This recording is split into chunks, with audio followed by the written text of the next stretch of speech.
Royal Standley of Oregon Pacific Financial Advisors, offering securities through United Planners Financial Services member FINRA SIPC, guides clients with empathy in discovering and reaching their financial goals, and creates financial plans for clients so they can live their life by design.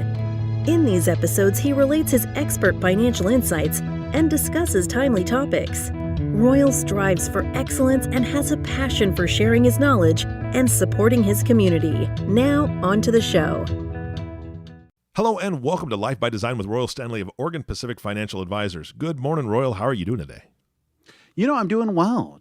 How are you, Eric? I am doing fantastic. It is, we're getting toward the colder months, but I'm prepared. I'm ready for it, I suppose. I'm packing on a little extra weight. I think that's what we're supposed to do, right? Maybe. Are you planning on hibernating in a cave for the winter months there? Or? After this year, if I could hibernate in a cave, Royal, I would be there. Yeah. I think we would all just enjoy just kind of skipping the next few months. Wake up like mid-May and just take off from there. Wouldn't that be nice? Yeah, everything would be done. If we could all do that, the COVID would be gone, right? Maybe. Fingers crossed. Fingers crossed. Yeah. 2022 is going to be our year. That's right. That's what I keep telling people. That's right. We're not even talking about 2021. 2022 is definitely going to be our year.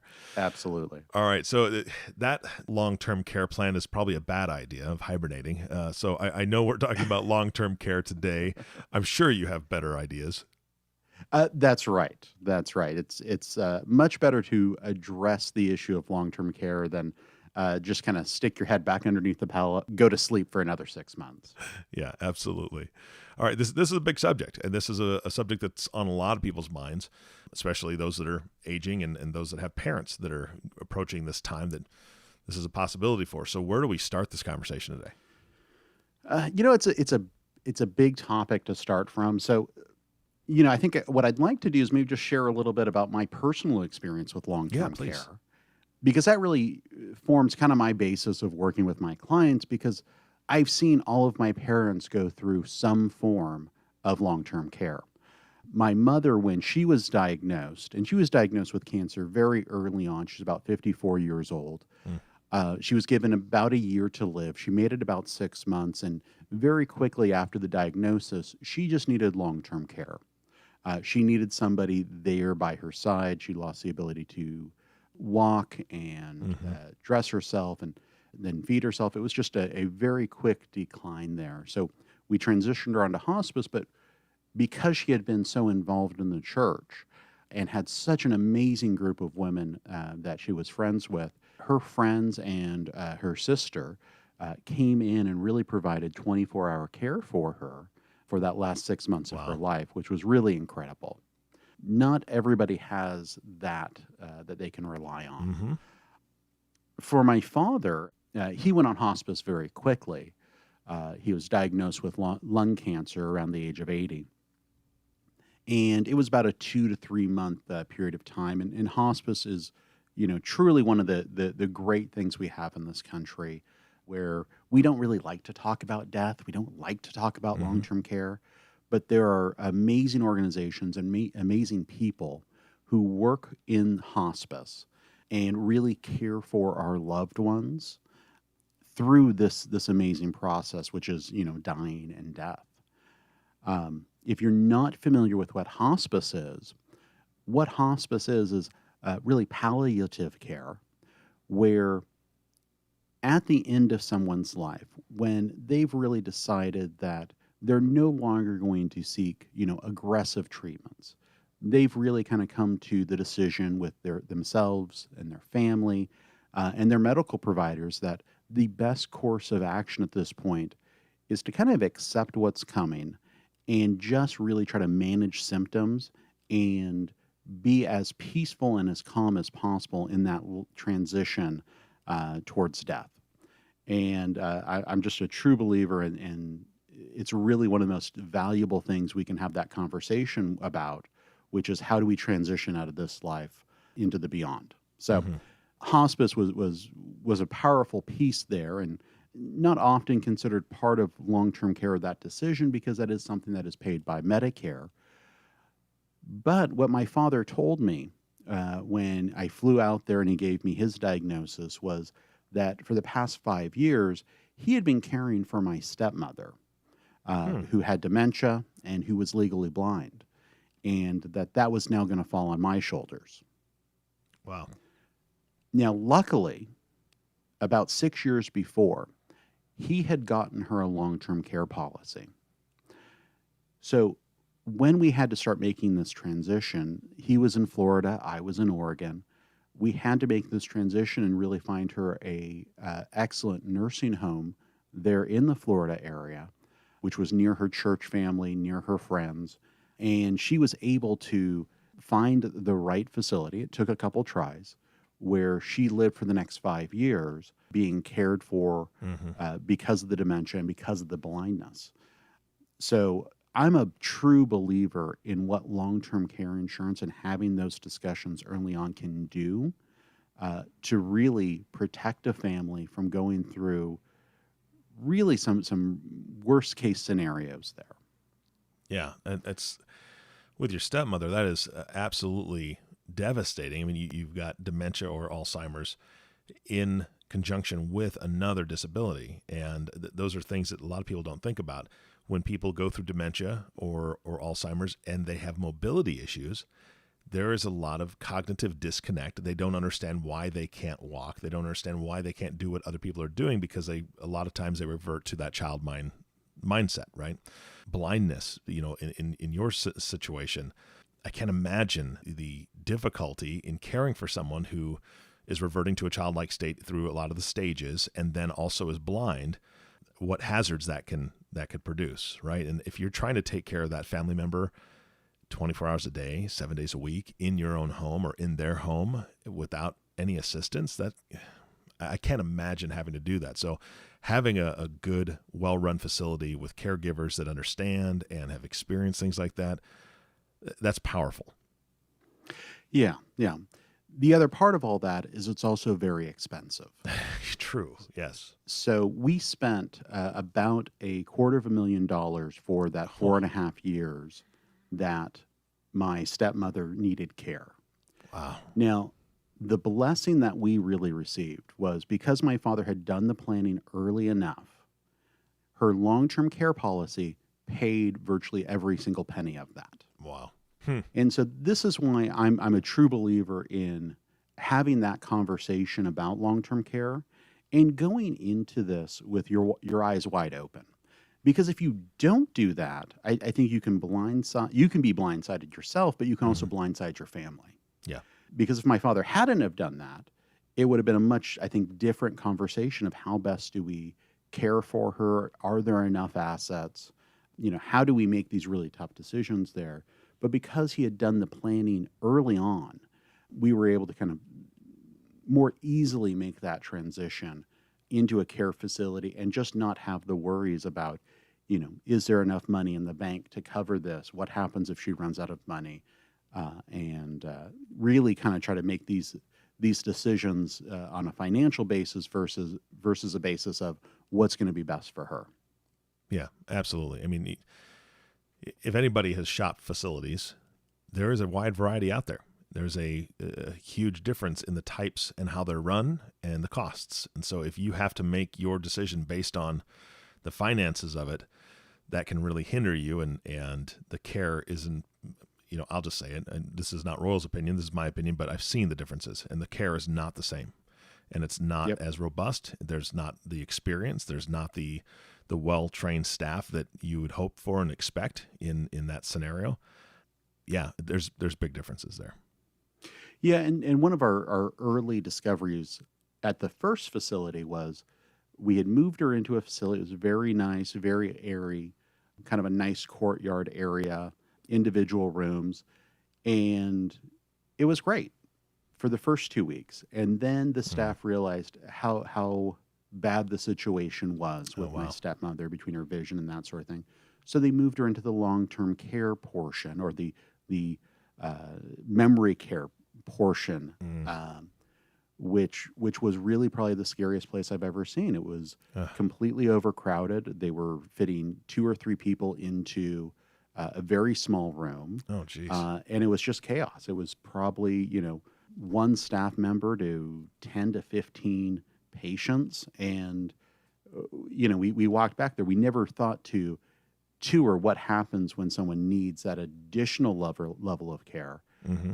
And that's something I really try to emphasize very, very much to people of, make sure you know what those next steps are in those facilities, because if you don't know what they are, you can be in a very bad situation. So luckily we were able to move her very early on to a much better memory care facility that specialized in that. And she really had a much better quality of life once we did that. That's fantastic. That's fantastic. So going through this yourself, Royal, what questions do you hear most from your clients that you're able to really address? Yeah, I think number one, people don't really think about long-term care unless they've had to go through it themselves. Unless they've seen a parent decline to the point where they need that level of care, it's just not something that pops into our mind quite often. The number one thing I want to look at when I sit down with a client to do a financial plan is simply to have that conversation about what's going to happen should they ever need long-term care. And there's this interesting space there where people just don't realize what long-term care insurance will pay for, nor do they realize how expensive long-term care insurance has gotten over the past 20 years. So early on with long-term care insurance, it's a fairly new development in insurance. Probably it's maybe around 40 years old at this point. A lot of the original policies were really stripped down policies that it was very hard to get a claim from, because they were really specific, very exclusive to what exactly had to be going on with an individual for them to actually pay out a policy. The government stepped in and kind of regulated that, really kind of put in some guidelines that all long-term care policies had to kind of run by. The basics are, to qualify to go on a long-term care claim is you have to lose 2 of the 6 activities of daily living, which basically, think of getting up in the morning, eating, bathing, dressing, toileting, continence, and transferring, which is really just moving around, being able to get out of bed and get into a chair, that sort of thing. The other way you can qualify for long-term care insurance for a claim is you have a mental condition that makes it unsafe for you to be alone. So that would be dementia or Alzheimer's. So those are the two ways that you can actually go on claim with the long-term care policy. There's a lot of, I think, misinformation there about what long-term care is and what it looks like.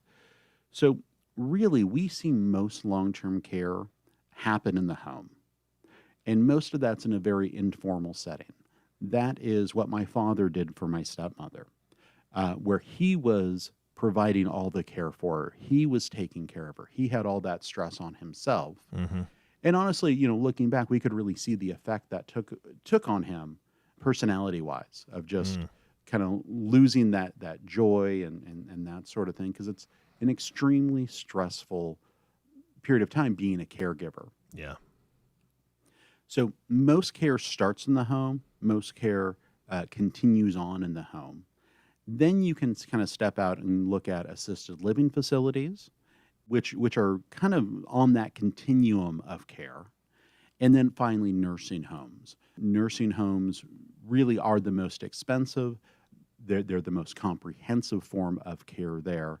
And, I think that's where people really get hung up. They just think of, a nursing home. I never want to go to a nursing home.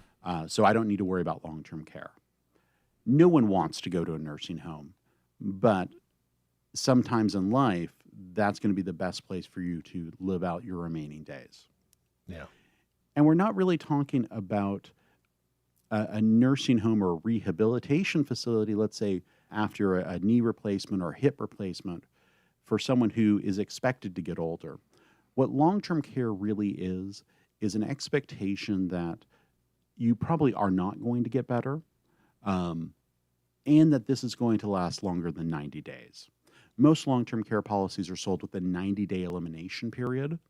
And what that means is you, as the policy holder, have to pay for the first 90 days of care before the insurance comes in.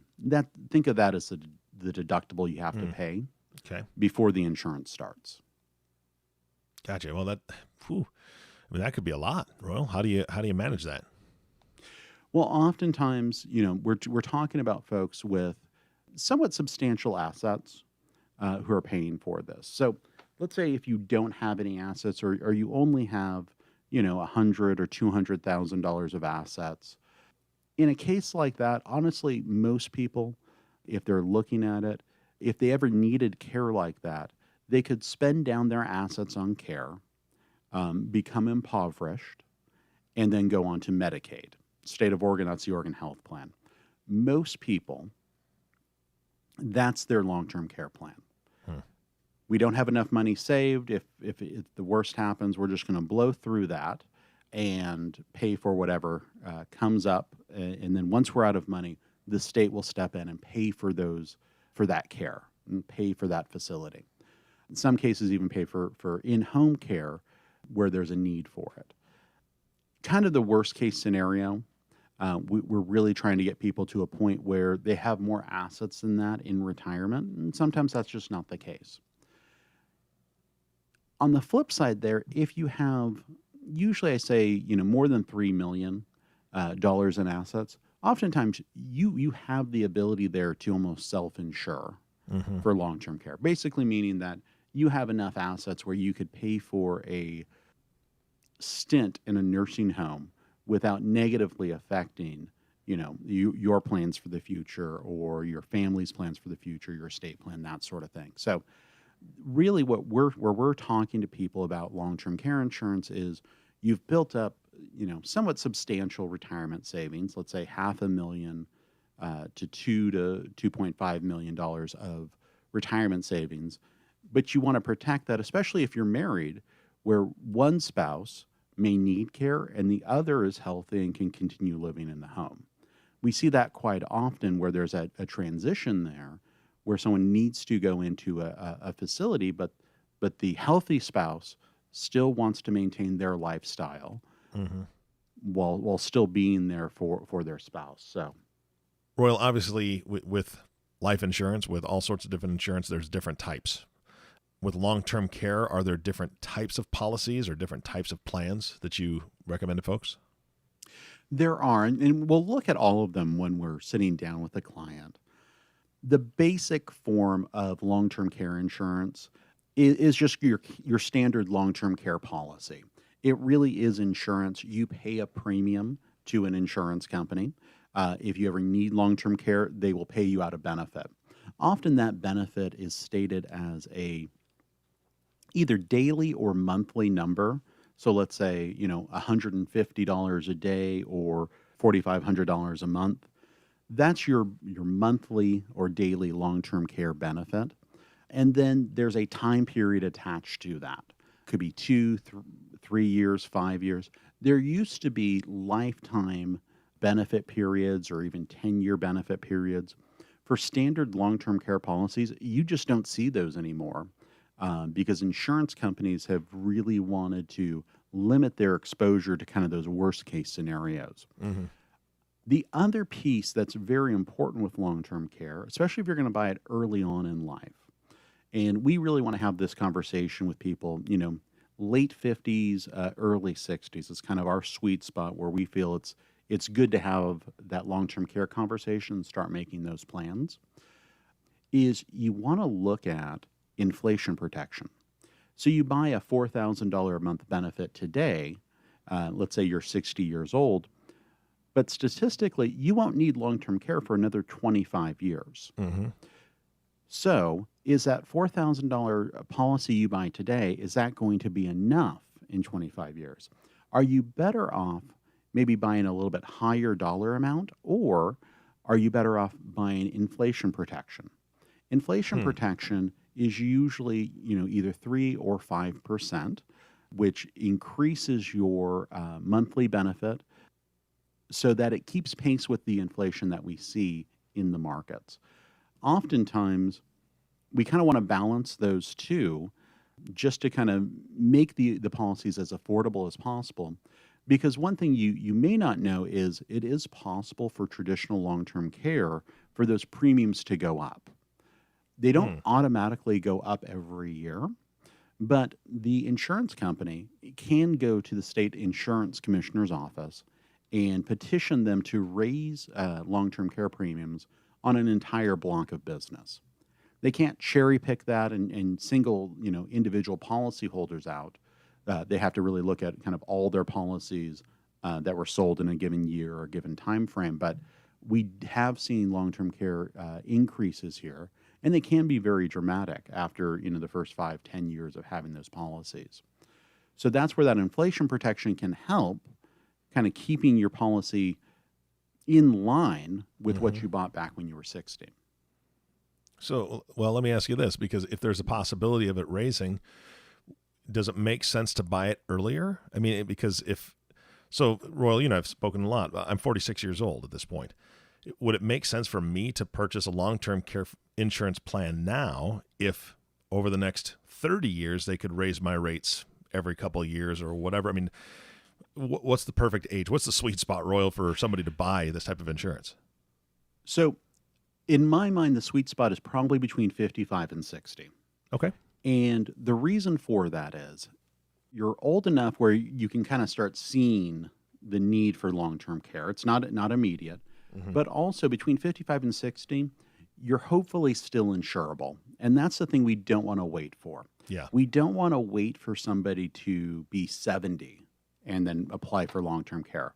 You can usually sometimes get long-term care at that age. It's going to be a lot more expensive, but the risk we see quite often is if you have a cancer scare, a heart attack, any sort of medical issue, it can disqualify you and make you uninsurable. So from an insurability standpoint, as well as a cost standpoint, kind of our sweet spot there is 55 to, let's say, 62 is really the times where we want to be looking at addressing that long-term care question for our clients. Gotcha. All right.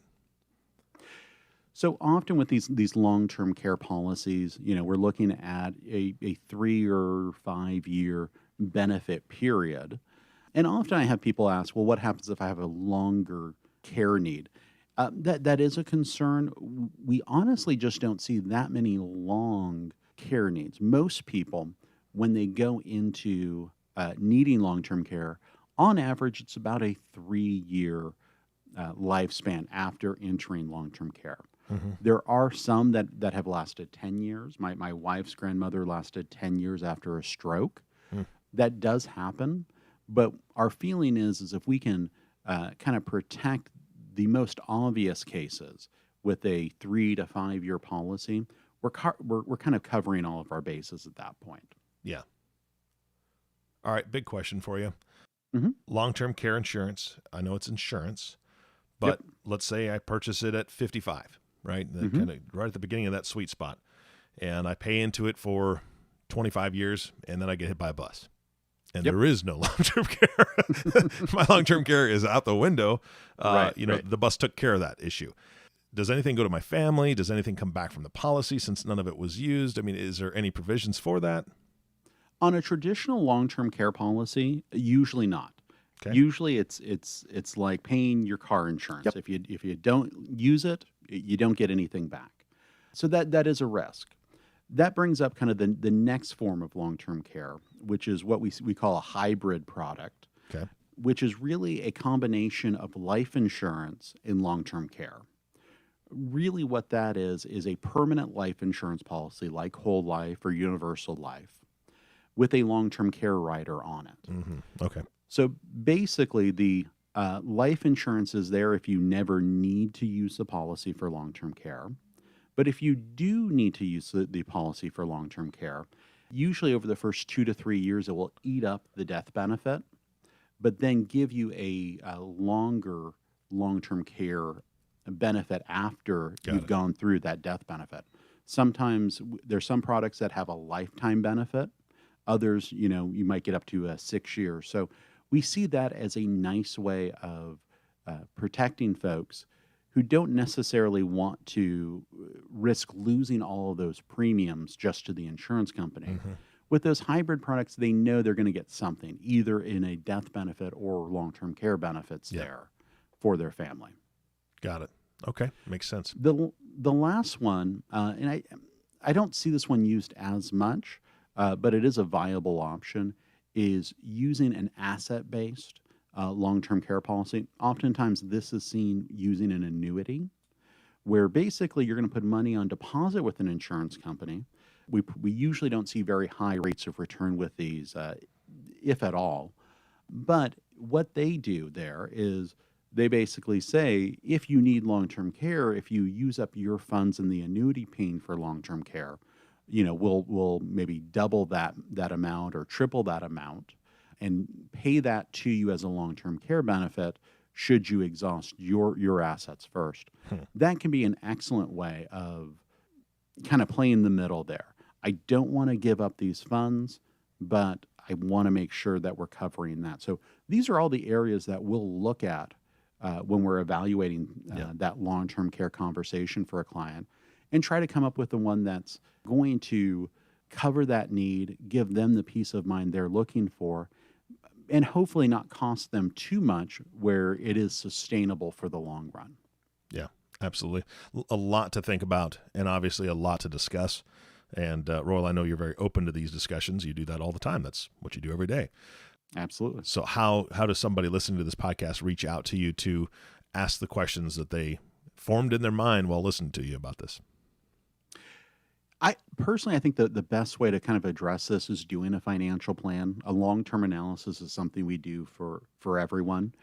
For somebody outside of that kind of sweet spot, we'll talk about it as something we want to address, or maybe go back and address, depending on their age and their situation. But I would say sitting down, letting us put together a financial plan for you is the best way to address this, because this gives us all the information we need to really customize a long-term care solution for you, so that you know that you're going to be covered, and at least can talk to your family about this and not have to say, okay, well, I'm moving in with you if anything happens.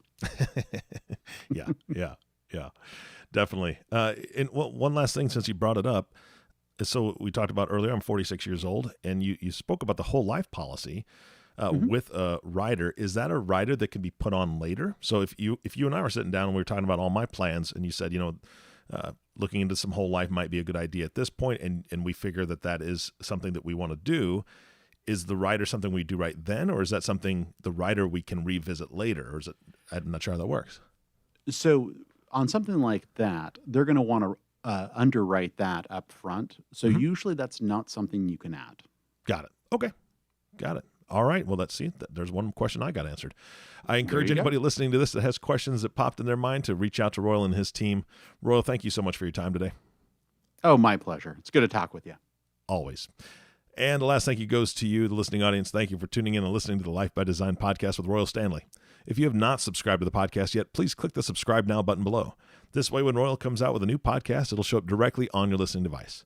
This makes it much easier to share these podcasts with your friends and family.